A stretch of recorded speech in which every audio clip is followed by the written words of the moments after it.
정신이 나간 거니? 한국 음식이 뭐가 있다고? 그저 매운맛에 마늘 범벅이나 하는 곳에서 뭘 배우겠다는 거야? 일본인 중년 여인이 한국에 가서 요리를 배우겠다는 딸의 이야기를 듣고 불같이 화를 내며 반대를 하네요. 과연 여기서 무슨 일이 있었던 것인지 오늘의 사연 들어보겠습니다. 안녕하세요. 저는 교토에서 야마모토테이라는 일식당을 운영하고 있는 야마모토 사치코입니다. 올해로 제가 56세, 그리고 저희 가게는 할아버지 때부터 시작해 3대째 60년의 역사를 자랑하고 있어요. 솔직히 말씀드리면 저는 한국이란 나라가 정말 싫었어요. 아니, 혐오한다고 해도 과언이 아니었죠. TV에서 한국 음식을 소개할 때면 채널을 돌려버렸고 한국 관광객들이 우리 가게에 오면 속으로 눈살을 찌푸리곤 했어요. 시끄럽고 매운 냄새를 풍기고 우리의 섬세한 음식 문화를 이해하지 못한다고 생각했거든요. 우리 가게는 교토에서도 꽤 유명한 일식당이에요. 특히 제철 생선으로 만드는 회와 전통 방식 그대로 만드는 다시마케는 미슐랭 가이드에도 소개된 자랑스러운 메뉴죠. 20대 때부터 아버지 밑에서 칼질을 배우기 시작했는데 그때 아버지께서 늘 하시던 말씀이 있어요. 사치코, 우리 요리의 기본은 재료의 맛을 살리는 거야. 너무 강한 맛으로 재료의 참맛을 가리면 절대 안 돼. 그래서 저는 한국 음식이 더 싫었나 봐요. 그들의 음식은 마늘 냄새와 고추장 맛밖에 없다고 생각했으니까요. 김치 냄새가 배인 옷을 입은 관광객들이 우리 가게에 들어올 때면 제발 우리 가게의 섬세한 맛을 이해나 할까 하는 생각이 들었죠. 그런데 얼마 전 제 딸 유코가 갑자기 한국 유학을 가겠다고 하더라고요. 한식을 배우겠다나요? 순간 귀를 의심했어요. 60년 전통의 일식당 딸내미가, 그것도 미슐랭에 소개된 우리 가게의 후계자가 될 아이가 하필이면 한국 음식을 배우겠다니 저는 단호하게 반대했어요. 정신이 나간 거니? 한국 음식이 뭐가 있다고. 그저 매운맛에 마늘 범벅이나 하는 곳에서 뭘 배우겠다는 거야. 하지만 유코는 막무가내였어요. 한식에도 깊이가 있다고, 발효 음식과 장문화를 배우고 싶다고 하더라고요. 알고 보니 유코는 이미 1년 전부터 한국 요리를 공부하고 있었더군요. 일본에서 한식을 배우는 학원도 다니고 한국 요리책도 사 모으고 제가 모르는 사이 착실하게 준비를 해왔던 거예요. 어머니, 전 정말 한국 음식이 좋아요. 우리 일식과는 다른 매력이 있어요. 제발 허락해주세요. 하지만 전 완강히 반대했죠. 그런데 어느 날 유코가 사라졌어요. 책상 위에는 짧은 편지만 한 장 덩그러니 놓여 있었죠. 어머니, 죄송해요. 하지만 전 꼭 한식을 배우고 싶어요. 서울의 한식당에서 일하면서 공부할 거예요. 어머니가 허락하실 때까지 기다리겠습니다. 처음엔 화가 났어요. 정말 많이 화가 났죠. 하지만 한 달이 지나고 보니 걱정이 되더라고요. 결국 딸의 고집을 꺾기 위해 한 가지 조건을 걸었어요. 좋아. 내가 직접 한국에 가서 내가 일하는 식당을 보고 한식을 맛볼 테니 내가 인정하면 그때 정식으로 유학을 허락하마.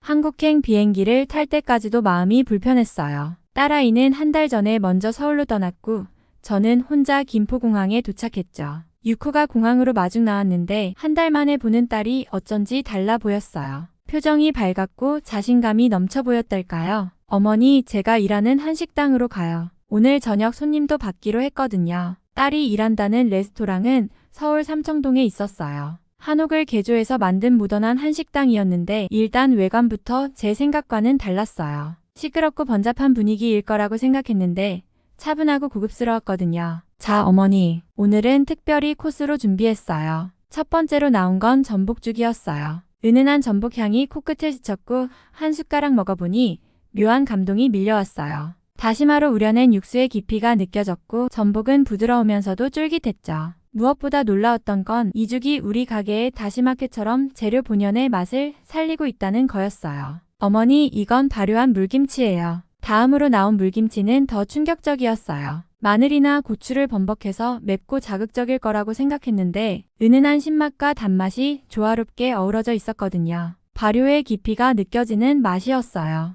그날 저녁 저는 계속해서 놀라움을 경험했어요. 된장으로 맛을 낸 생선조림, 제철 나물을 살짝 묻혀낸 반찬들, 그리고 마지막으로 나온 매실차까지 하나하나가 정성스럽고 깊이가 있었죠. 실은 어머니, 이 레스토랑의 주방장님이 일본에서 10년 동안 일식을 공부하셨대요. 한식과 일식을 서로 배우면서 더 맛있는 음식을 만들 수 있다고 하시더라고요.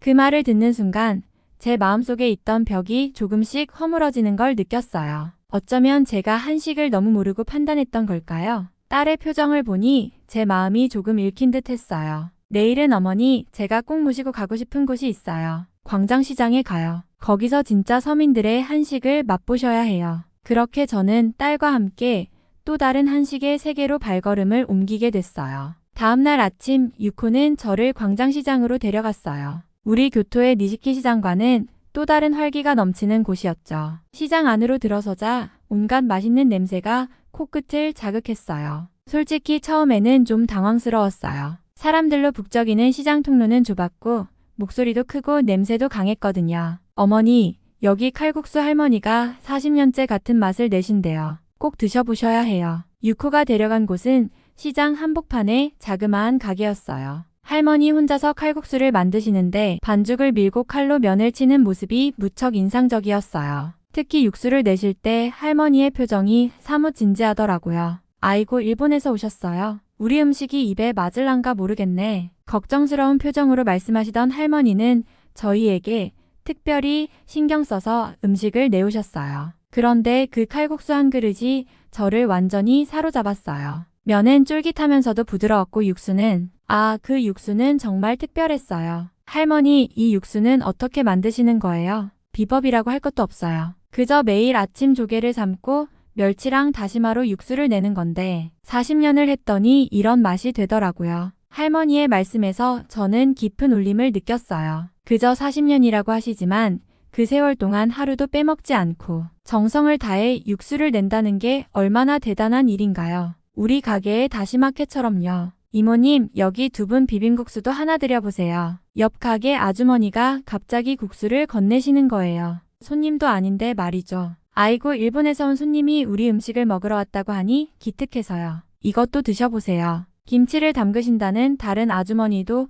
저희에게 갓 담근 열무김치를 한 보따리 챙겨주셨어요. 이분들의 따뜻한 마음이 저를 부끄럽게 만들었어요. 제가 얼마나 편협한 생각을 하고 있었는지 깨닫게 되더라고요. 시장 구경을 마치고 나올 때 칼국수 할머니가 저를 부르셨어요. 일본에서 일식당 하신다고 들었어요. 나중에 시간 되면 우리 집 된장이랑 간장 좀 가져가세요. 40년 넘게 담가온 건데 혹시 일본 요리에도 쓸 수 있지 않을까 해서요. 그 말씀에 저는 눈물이 날 것 같았어요. 제가 한국 음식을 무시했던 것과는 달리 이분들은 오히려 제 요리와 일본 음식에 관심을 가져주시고 배우려 하시는 거였죠. 어머니, 이제 우리 장 담그시는 할머니 댁에도 가봐요. 어제 말씀드린 분 기억나시죠? 유코의 말에 고개를 끄덕였어요. 이제는 더 이상 거부감이 들지 않았어요. 오히려 한국의 장문화가 궁금해지기 시작했죠. 유코가 데려간 곳은 북촌의 한 한옥이었어요. 80세가 넘으셨다는 김 할머니는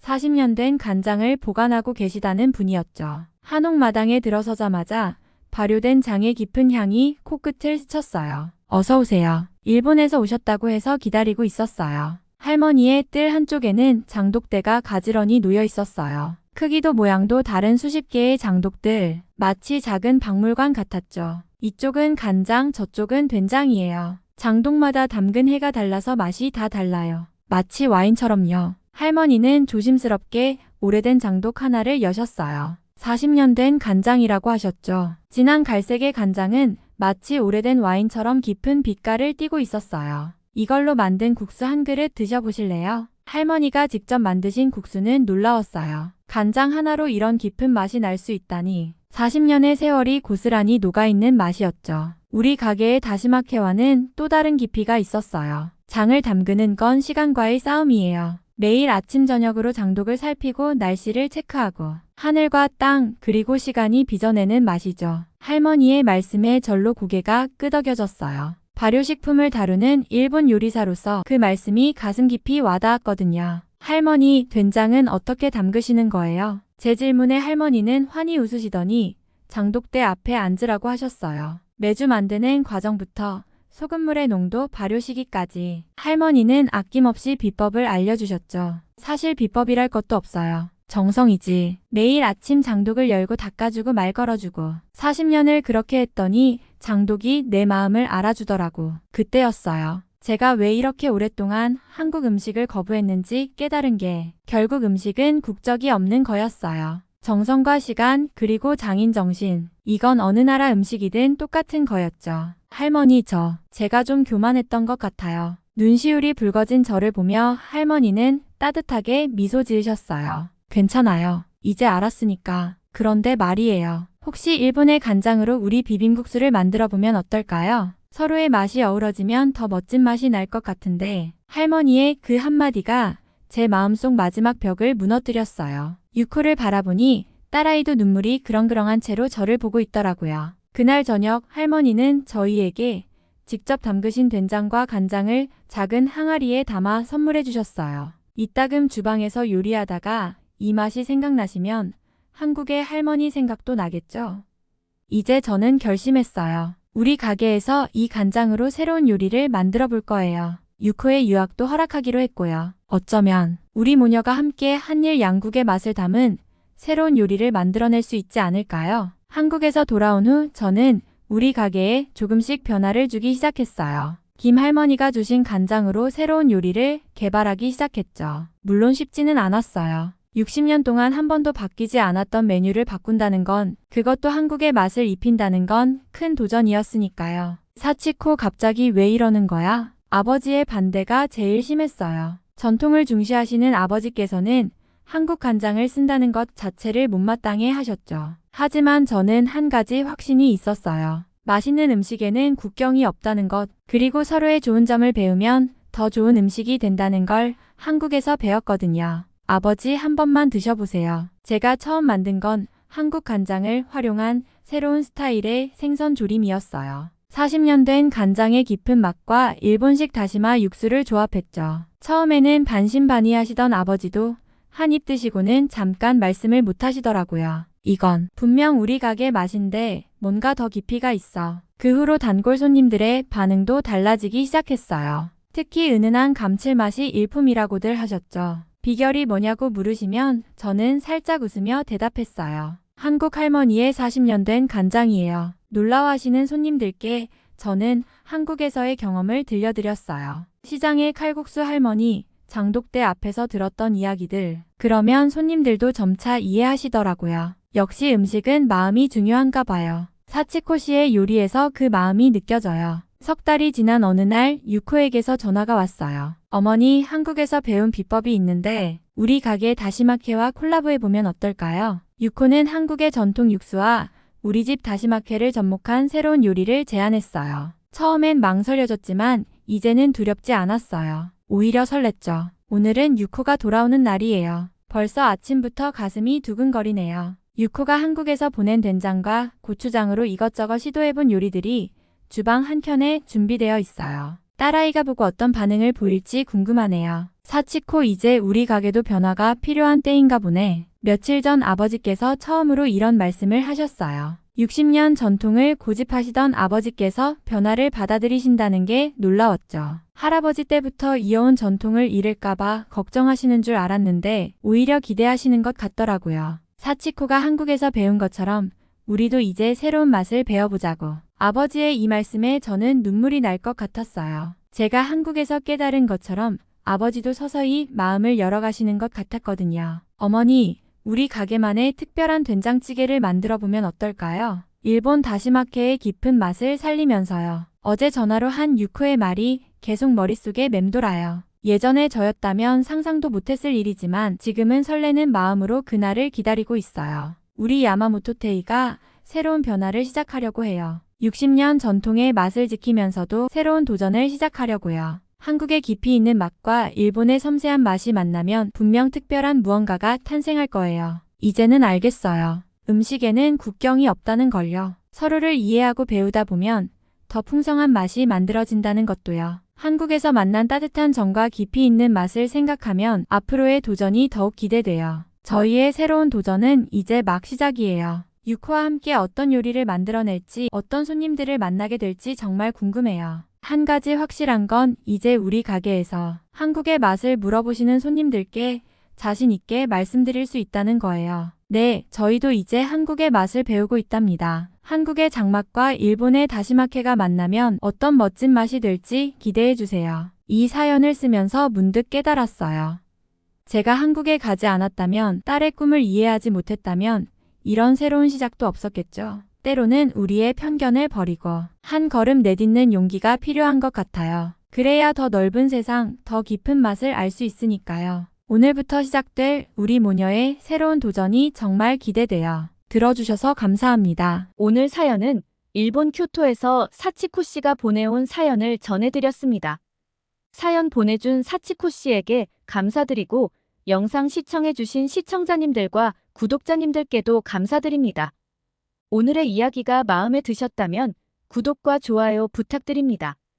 감동 포켓은 계속해서 여러분께 좋은 이야기를 들려드리도록 하겠습니다. 다음 영상에서 또 인사드리겠습니다.